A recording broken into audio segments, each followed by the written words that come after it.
Hello, everyone. So I wanted to do a quick video covering the final debate of the 2020 election.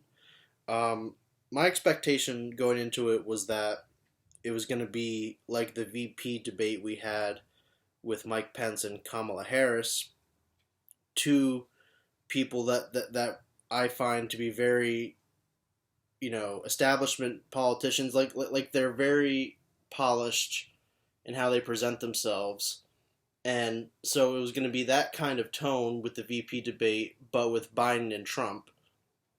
And I think that's largely what it was.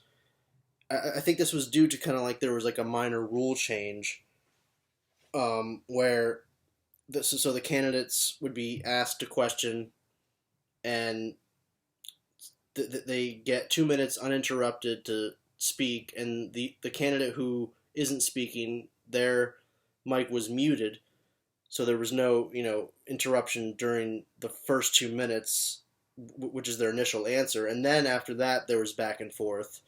But yeah, it was overall more like the usual decorum that we see with debates, um, and just not like the shit show of the first one where it was just crazy interrupting, and even the moderator was struggling to, you know, like his composure was starting to wither away.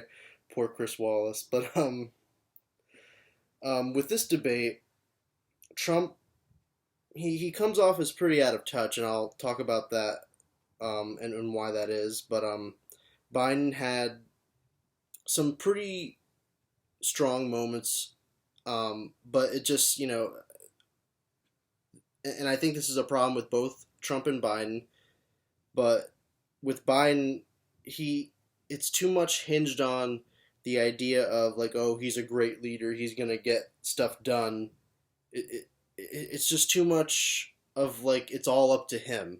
It's all coming down to whether Biden allows it or whether Trump allows it.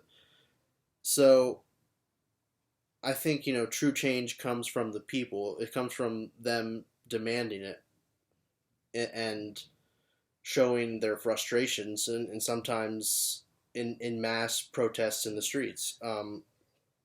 So, like Biden made some good points, I would say, that resonated, and Trump comes off as out of touch because they started with COVID, and he's just too fixated on the economy. Like he knows that he's not good on this issue of COVID. I think he knows that he's not very well equipped to tackle this, and you could tell how he was not comfortable talking about it and just wanted to keep moving on to the next thing. Um, Trump talks about how the cure can't be worse than the problem.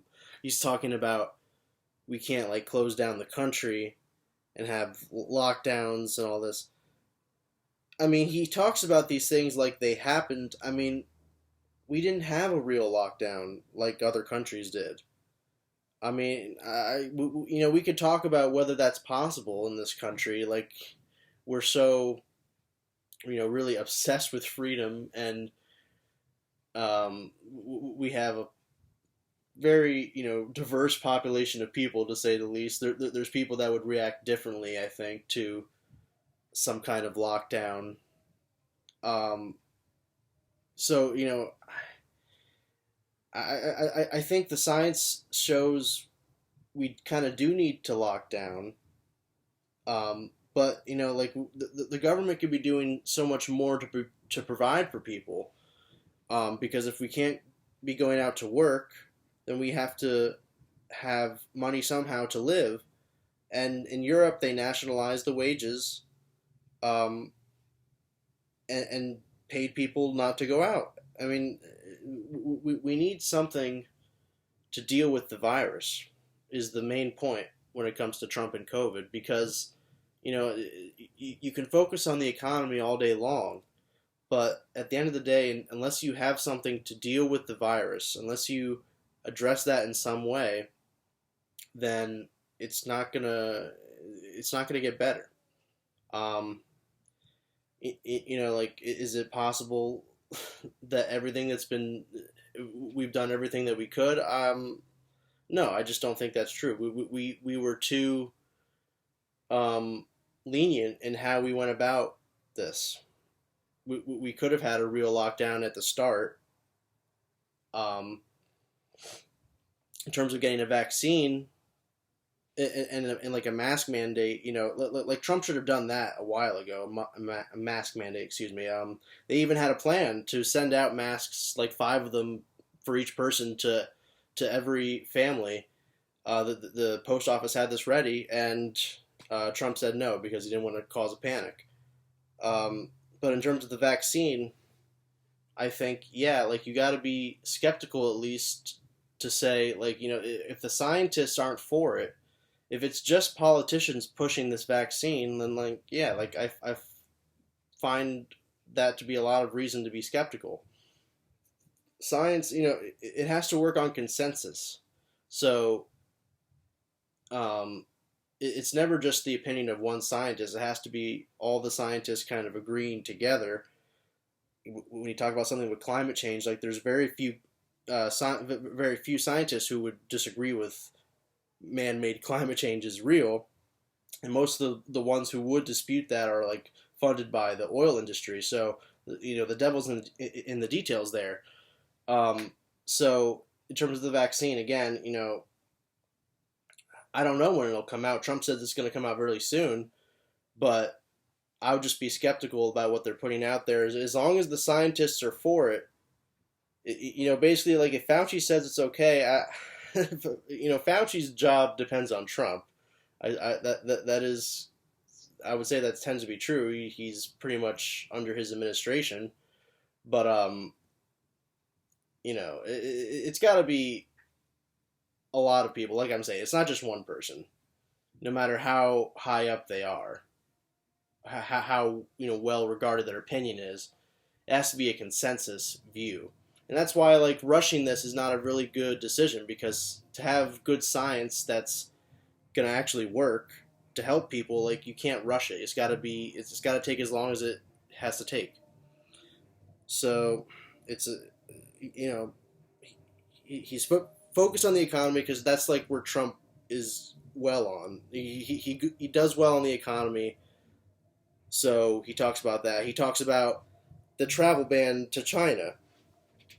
And I mean, like, I think I've talked about this before, but just like, why do you bring this up as like a bragging point? Because it obviously didn't do anything to stop 200,000 plus people from dying. Not to mention all the cases we have, millions of cases. I mean, the reason why I go after Trump for that, though, is like it's not because what Trump did was xenophobic for banning that specific travel to China during a pandemic. I understand the reasoning. It's not xenophobic, at least to me. The reason why I bring it up is because it's just a useless thing to bring up. It didn't do anything. The virus had spread to parts of Europe. It spread to other parts of the world. So just banning travel from China, like, if you want me to congratulate you for something that didn't do anything, I'm not going to do that.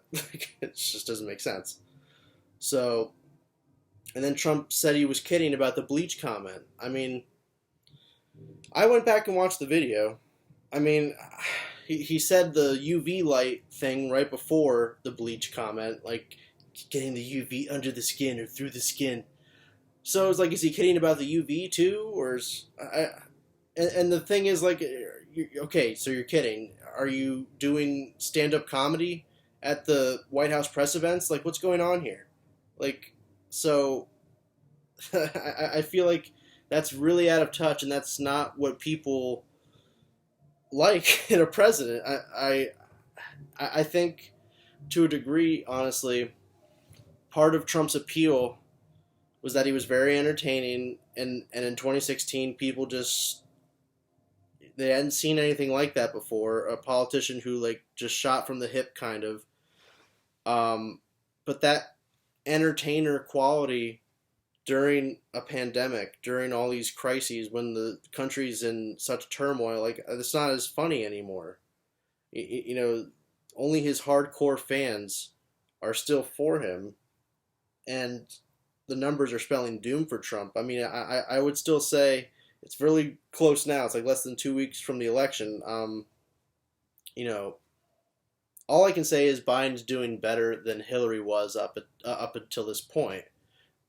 You know, Hillary had a lot of other things going on too. She had the email thing, and then Comey sent the letter around this time in 2016, which affected her numbers in the polls. But that's ridiculous. I mean, I blame Hillary for that. Like, that was her own fault.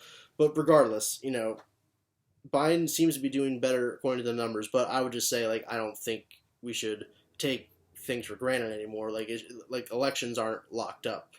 We shouldn't act like that. Um, but yeah, I mean, the bleach comment. I mean, I can't even say any more about that. I mean, just like if you're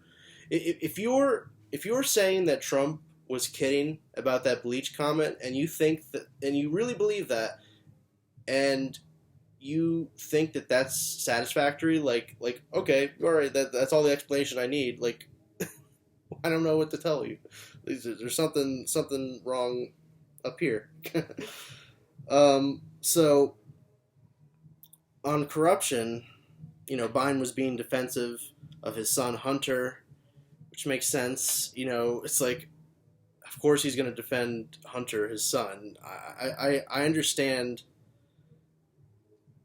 You know, look, I don't like both sides on this, to be honest. It's just like I think that Biden is corrupt. Hunter, like, there's shady things going on with that it's nepotism. I mean, it's pretty run of the mill corruption amongst corruption in our system. I will say, you know, they say that it's legal. The Senate Republicans investigated Hunter, and they apparently didn't find anything wrong. You know, it's like if they had, I think it probably would have gone a little further, right? It's like they would still be holding like like people coming up for testimony, that kind of thing, and he might be indicted if they actually found something, but they didn't find anything. That at least that was evidence of illegal activity. So, you know, just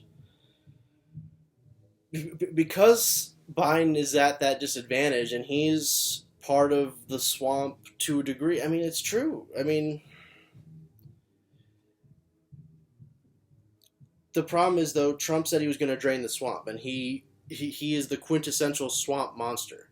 Okay, so I understand that Biden is not good. I understand that there's corruption there, but you have to look at stuff that Trump does too. And if you're not going to be even-handed, if you're not going to be objective and look at the faults on both sides, then I think that's ridiculous. You know, there's a lot of things we can point to with Trump. Off the top of my head, I know with receiving like $270,000. I don't know how much it was from the Saudi Arabian government. Like the Saudi prince came and stayed at Trump's hotel, and all at the same time they're passing a weapons deal for Saudi Arabia.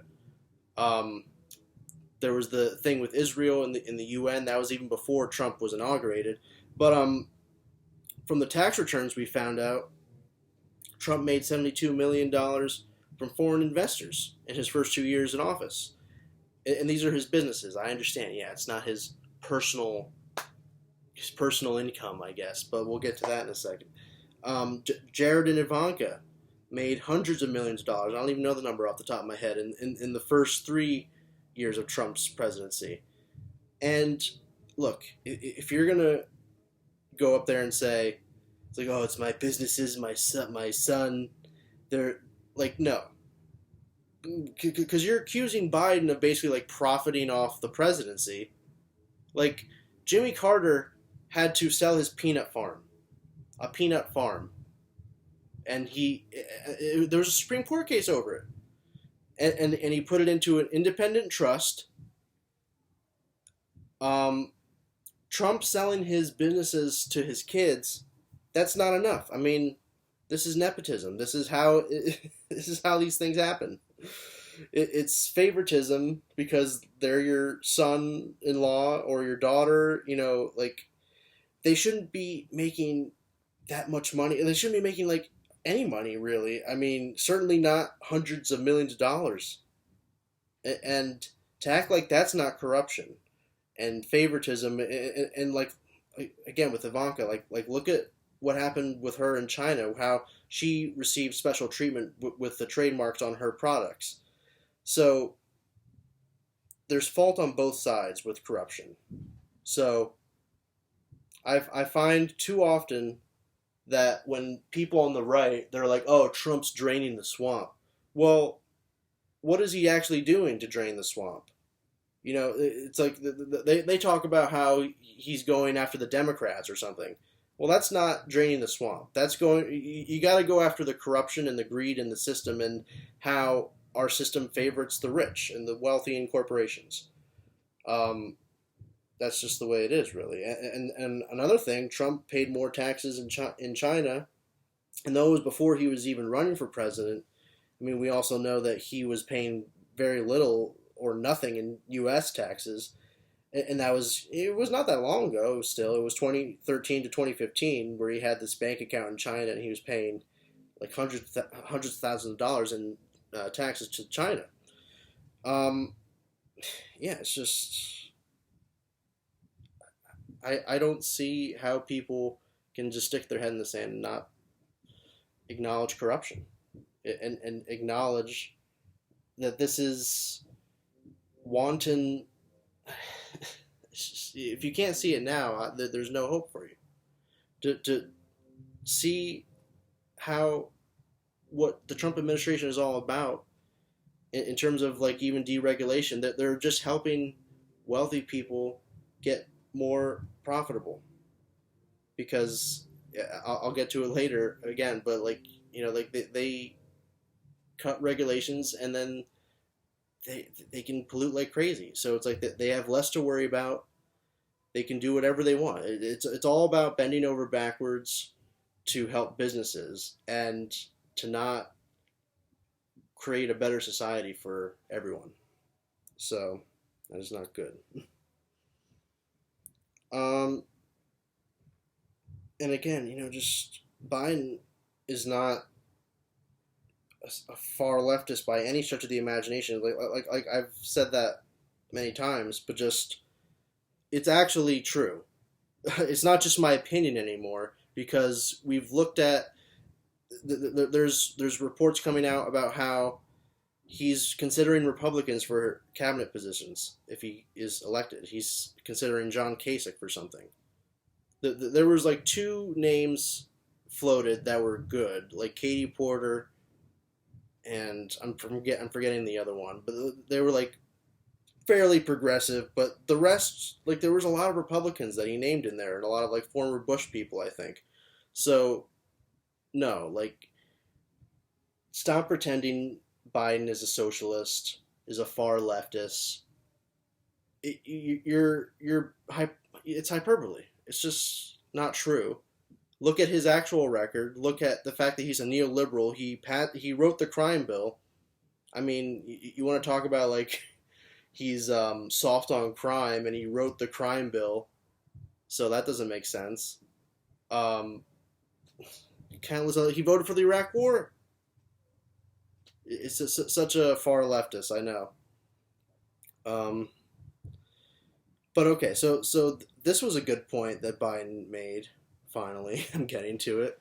Um, when Trump talked about how like, oh, if Biden gets in, the stock market's gonna crash, and Biden made a good response to that. I mean, like he said, like the stock market is not the only indicator to go off. You have to look at how Main Street is doing. Essentially, he talked about Scranton specifically, and yeah, I mean, just because you have like billionaires getting massively wealthy right now, and the stock market might be doing well, that doesn't mean average people are doing well. And that's a good point that Bernie probably would have made, and Biden made that point, so credit to him. He looked, pretty good making that point too. And just like Trump didn't have a good response. It's like Biden's not from Scranton. Okay, fine. Um, but then it's always back and forth with Biden. Like there was just not good moments, and there were some decent moments, but just like another bad moment for him was on foreign policy because his answer on North Korea was hawkish. I mean, because he's comparing North Korea to Nazi Germany, and look, that's just a misread of the situation, in my view, because North Korea, Kim Jong Un, like he's not a good guy. That's not the point. You gotta put things in the context of our U.S. national security. What is North Korea's threat to us? Because I'm not for this idea that the U.S. should be the world's policeman and we should, just our soldiers are at the whim of every conflict around the world and we're going to send our soldiers to die in endless wars. That's not what I'm for. Only in cases of self-defense and like out of absolute necessity.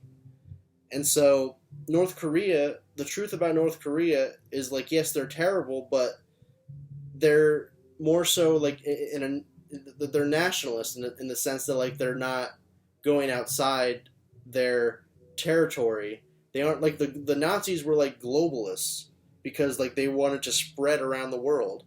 North Korea is not like that, and that is not a good comparison to make for Joe Biden to say like they're like Nazi Germany. I mean, because I'm sorry, like even if that were true, if North Korea is like Nazi Germany, I mean, Biden is he's going to become a world leader, so he has to be able to negotiate and engage in diplomacy with Kim Jong Un. So, I mean, it wasn't a very good moment for Biden overall. I mean, I don't know if people think that's too unreasonable, like my views on North Korea, like if it's too far left. But like, look, it's like if you're gonna back up Trump, then like that doesn't make any sense. Like if you're gonna give Trump credit for like, oh, like he's creating peace with North Korea, so like I don't see why you're like going after Trump. Like why is he wrong or something? Like my view of that has always been like Trump, like you have to actually get things that are tangible from North Korea in order to celebrate first. Like you don't want to celebrate when there's nothing to celebrate about again. Like in North Korea, if they're still engaged in activities like where they're increasing their weapons capacity and their ability to strike us, like that's not a good thing. And I guess that's been happening under Trump's watch. I don't know for sure, but the point is, we have to engage in diplomacy. Because I'm just not for war unless it's like out of absolute necessity for our nation's self-defense. If there's maybe like a case where if we don't act really fast, like this big group of people, this nation or whatever, the city might be at risk of being nuked or something. Like if we have to act quickly, maybe, and the intelligence is like incredibly certain, but like that, like these kind of like 24, like the show 24, like these scenarios are just very outlandish and don't usually happen.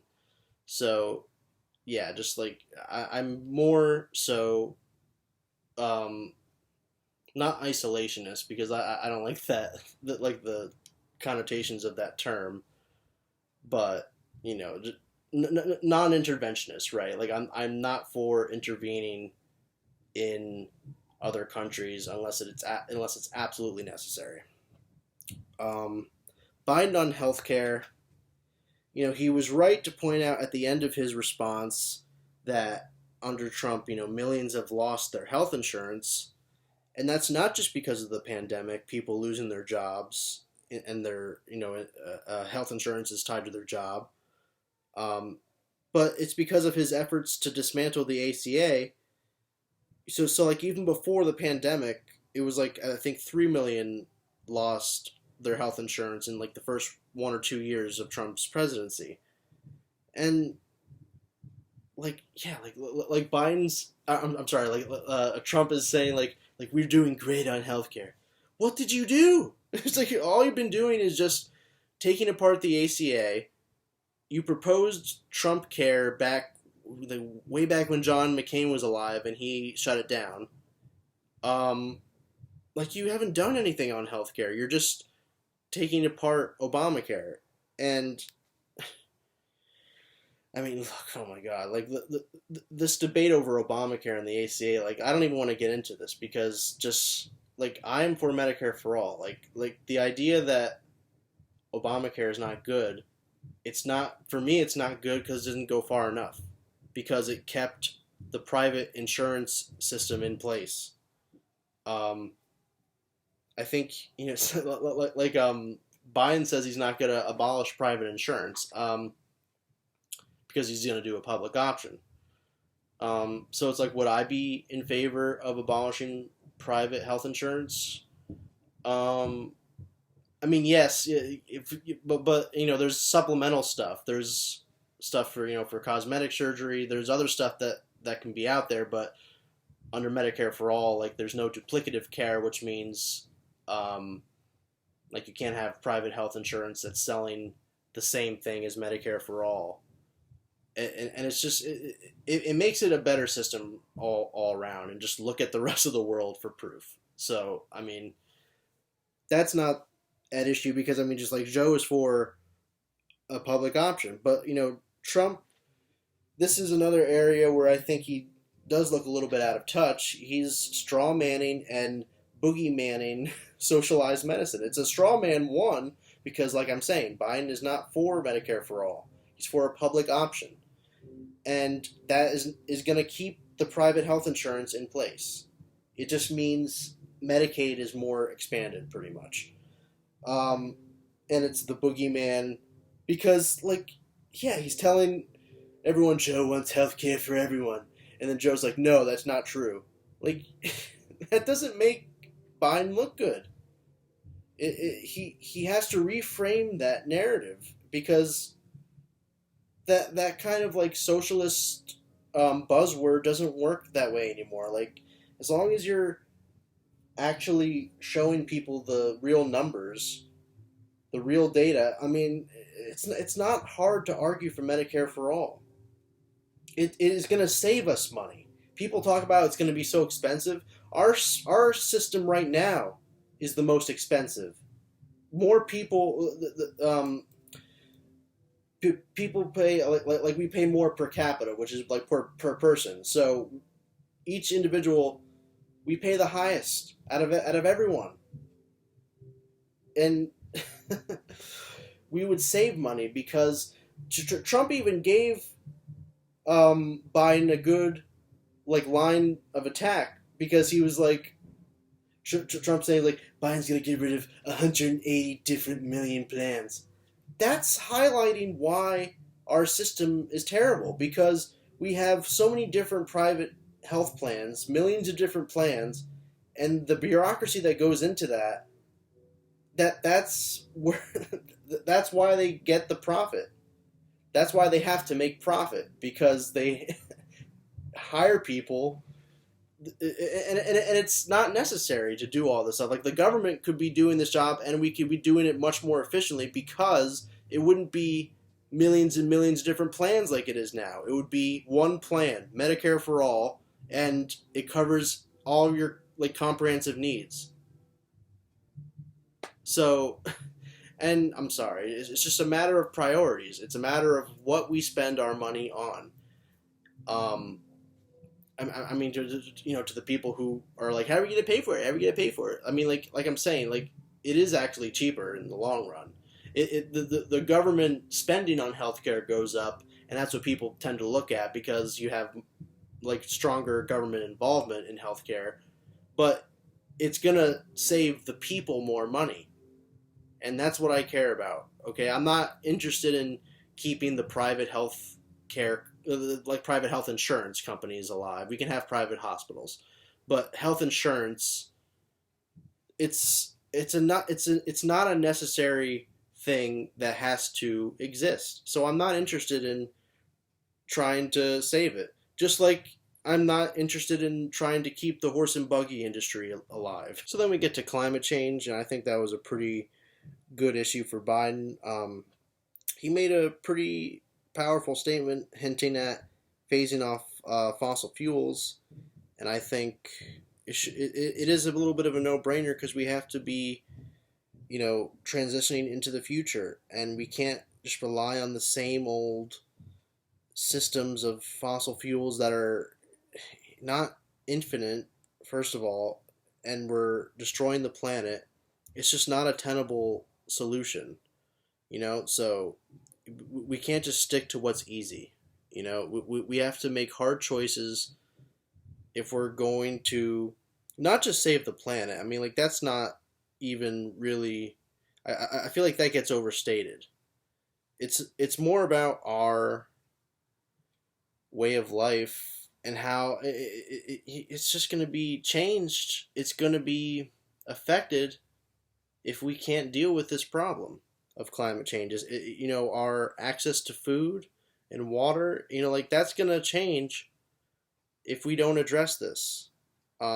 It's probably going to change, no matter what we do, but we have to at least minimize the harm, I think. So I think Biden, he made some good points, like I said, but he should have brought up more about Trump's harm that he's done, like the rollback of environmental regulations leading to poisoning people's water. And this is a list, this is from 2017, this is old. There's lots of articles out right now, like one from New York Times. It says like 100 environmental regulations are like on the chopping block right now. Some of them have been banned or like have been officially repealed. Some of them are in the process, like there's court cases going on. But I'm going to read from this list just because, I mean, like, just so you see what we're dealing with here.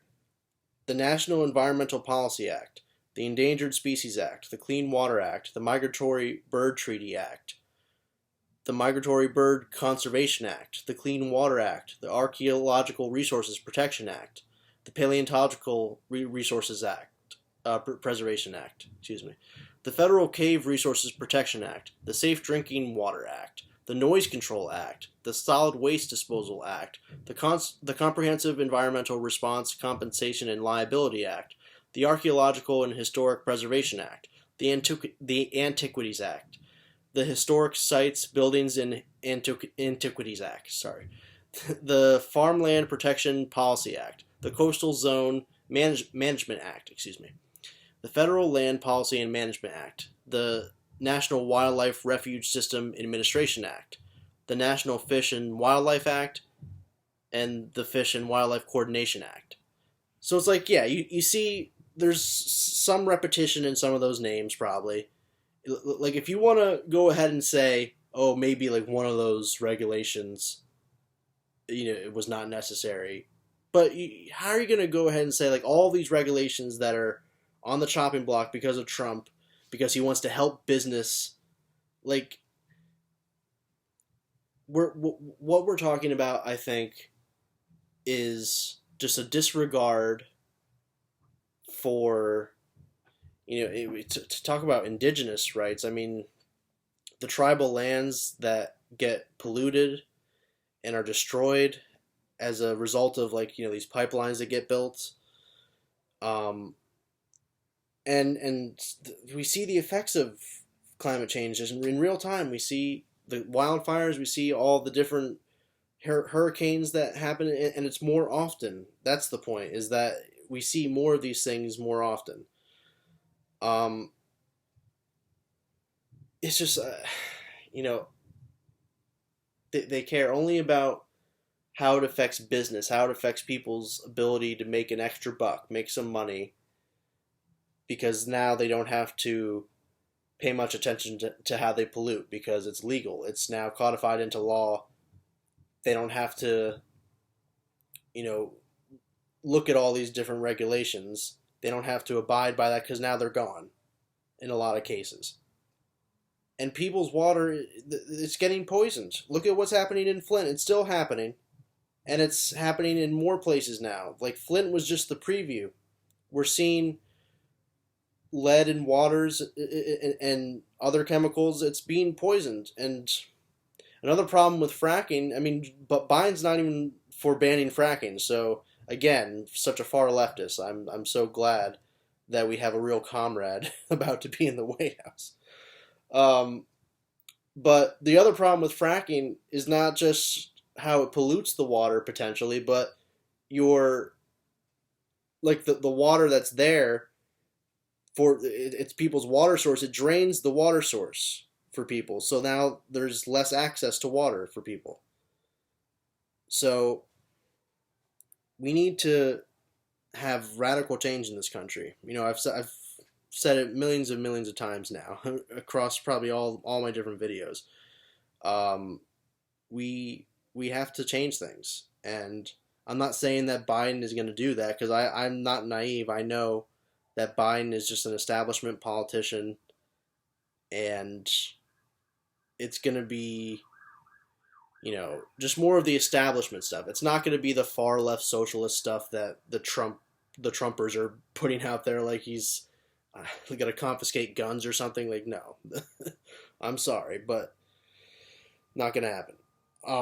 It's just like all this hyperbole stuff that I see, and you know, to the extent that the left can push Biden at all, like I'm for that. It's just like so it's a completely backwards world we live in because like the right thinks that Biden is far left and that's why he's bad.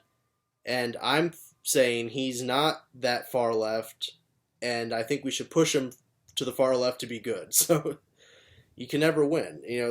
This was never an election about persuasion. But it was treated as such because we always love to focus on the moderates, that like little like sliver of people in this country that it's like I don't know what demographic these people. I'm assuming like they usually just characterize them as like upper middle class white suburban whatever. Just that's what they focus on as opposed to non-voters, people who have lost faith in the system. And I think the calculation might be different this time around. People might just be kind of like looking to vote Trump out, and Biden made some decent points that at least made him appear kind of populist. I don't think he is a real populist. Again, like I think he's more of the establishment type politician. But I just think, yeah, like it's a little bit of a different calculation than 2016. The polls seem to be indicating that Biden will win. I don't think it's a given. But point being, it's not, like voting is the beginning. It's never the last step. You gotta hold politicians to account and pressure them to do the will of the people, no matter who's in charge. So that's just the best we can do, I guess, at this point, is just whatever we can do to pressure Biden. I heard that Bernie is trying to get into get a potential cabinet position in Biden's administration. So I mean, if that works, then good for Bernie, and I think good for the country.